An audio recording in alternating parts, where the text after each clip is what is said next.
ಪಶ್ಚಿಮ ಘಟ್ಟ ಪರಿಸರ ಸೂಕ್ಷ್ಮ ಪ್ರದೇಶ ವಿಚಾರ. ರೈತರು ಉಳಿದರೆ ಮಾತ್ರ ಮಲೆನಾಡು ಉಳಿಸಲು ಸಾಧ್ಯ. ಸುಧಾಕರ್ ಎಸ್ ಶೆಟ್ಟಿ. ಪಶ್ಚಿಮ ಘಟ್ಟವನ್ನು ಉಳಿಸಬೇಕೆಂಬ ಹೋರಾಟವು ಕಳೆದ ಹಲವು ವರ್ಷಗಳಿಂದ ನಡೆಯುತ್ತಿದ್ದು, ಪಶ್ಚಿಮ ಘಟ್ಟದ ಸಂರಕ್ಷಣೆಯ ಪರವಾಗಿ ಮಲೆನಾಡಿಗರೇ ಮೊದಲಿಗರು.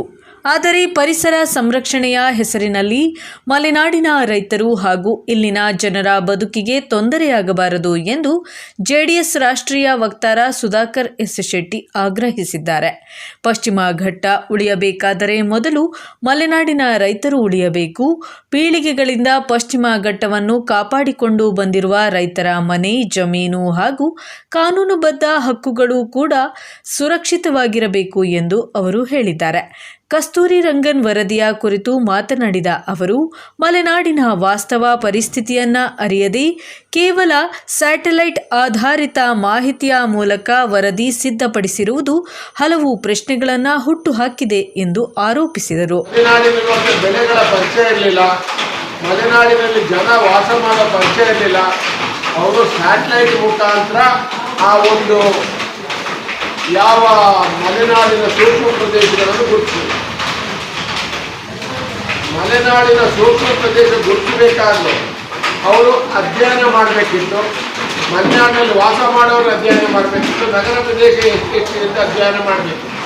ಇದು ಯಾವುದನ್ನು ಅಧ್ಯಯನ ಮಾಡದೇನೆ ಸ್ಯಾಟಲೈಟ್ ಮುಖಾಂತರ ಎಲ್ಲಿ ಗ್ರೀನ್ ಕಾಣುತ್ತಾ, ಎಲ್ಲಿ ಹಸಿರು ಪ್ರದೇಶ ಇರುತ್ತಾ ಅದನ್ನೆಲ್ಲ ನೀವು ಒಂದು ಅರಣ್ಯ ಅನ್ನೋ ಒಂದು ವ್ಯಾಖ್ಯಾನ ಕೊಡ್ತೀವಿ.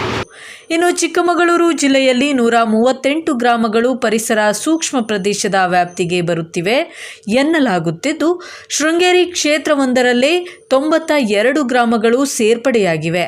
ಇನ್ನು ಈ ಗ್ರಾಮಗಳಲ್ಲಿ ಜನರು ವಾಸಿಸುತ್ತಿದ್ದಾರೆ, ರೈತರು ಕೃಷಿ ಮಾಡುತ್ತಿದ್ದಾರೆ ಎಂಬ ವಾಸ್ತವವನ್ನು ಪರಿಗಣಿಸಬೇಕಾಗಿದೆ ಎಂದು ಸುಧಾಕರ್ ಎಸ್ ಶೆಟ್ಟಿ ಒತ್ತಾಯಿಸಿದರು. ಕೇಂದ್ರ ಸರ್ಕಾರ ಹೊರಡಿಸಿರುವ 7ನೇ ಅಧಿಸೂಚನೆಯನ್ನು ಕೂಡಲೇ ಹಿಂಪಡೆಯಬೇಕು. ಇಲ್ಲವಾದರೆ ಮಲೆನಾಡಿನ ಜನರು ತೀವ್ರ ಹೋರಾಟಕ್ಕೆ ಇಳಿಯಬೇಕಾದ ಪರಿಸ್ಥಿತಿ ನಿರ್ಮಾಣವಾಗಬಹುದು ಎಂದು ಅವರು ಕೇಂದ್ರ ಸರ್ಕಾರಕ್ಕೆ ಎಚ್ಚರಿಕೆಯನ್ನ ನೀಡಿದರು. ಇನ್ನು ಈ ವಿಚಾರದಲ್ಲಿ ಕರ್ನಾಟಕ ಸರ್ಕಾರವು ಸಮರ್ಥವಾಗಿ ವಾದ ಮಂಡಿಸಬೇಕು. ಮಲೆನಾಡಿನ ಜನರ ಆತಂಕವನ್ನು ಕೇಂದ್ರ ಸರ್ಕಾರದ ಗಮನಕ್ಕೆ ತಂದು ರೈತರ ಹಿತ ಕಾಪಾಡುವ ನಿಟ್ಟಿನಲ್ಲಿ ರಾಜ್ಯ ಸರ್ಕಾರ ದೃಢ ನಿಲುವು ತೆಗೆದುಕೊಳ್ಳಬೇಕು ಎಂದು ಆಗ್ರಹಿಸಿದರು. ಕಾಂಗ್ರೆಸ್ ಪಕ್ಷಕ್ಕೂ ಅವರು ಮಹತ್ವದ ಕರೆಯನ್ನ ನೀಡಿದ್ದಾರೆ. ಇದೇ ವೇಳೆ ಕಾಂಗ್ರೆಸ್ ಪಕ್ಷಕ್ಕೂ ಕೂಡ ಕರೆ ನೀಡಿದ Sudhakar S Shetty, section 17, section 4 ಸೇರಿದಂತೆ ಸೂಕ್ಷ್ಮ ವಿಚಾರಗಳಲ್ಲಿ ರಾಜಕೀಯ ಮಾಡದೆ ರೈತರ ಪರವಾಗಿ ಎಲ್ಲರೂ ಒಟ್ಟಾಗಿ ಹೋರಾಟ ಮಾಡೋಣ. ಏನು ಕಾಂಗ್ರೆಸ್ ನಾಯಕತ್ವದಲ್ಲಿ ಹೋರಾಟ ನಡೆದರೂ ಜೆಡಿಎಸ್ ಪಕ್ಷ ಬೆಂಬಲಿಸಲು ಸಿದ್ಧವಿದೆ ಎಂದು ಹೇಳಿದರು.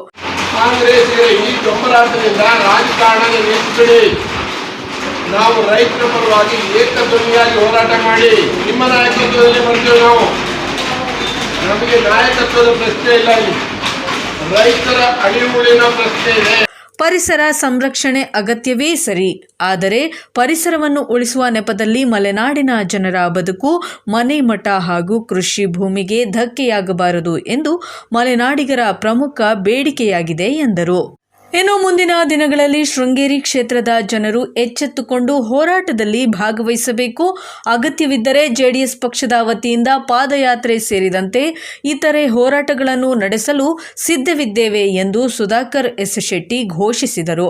ಏನು ಪಶ್ಚಿಮ ಘಟ್ಟವನ್ನು ಉಳಿಸಬೇಕು, ಆದರೆ ಪಶ್ಚಿಮ ಘಟ್ಟವನ್ನು ಉಳಿಸಿಕೊಂಡು ಬಂದ ಮಲೆನಾಡಿನ ರೈತರನ್ನು ಕೂಡ ಉಳಿಸಬೇಕು.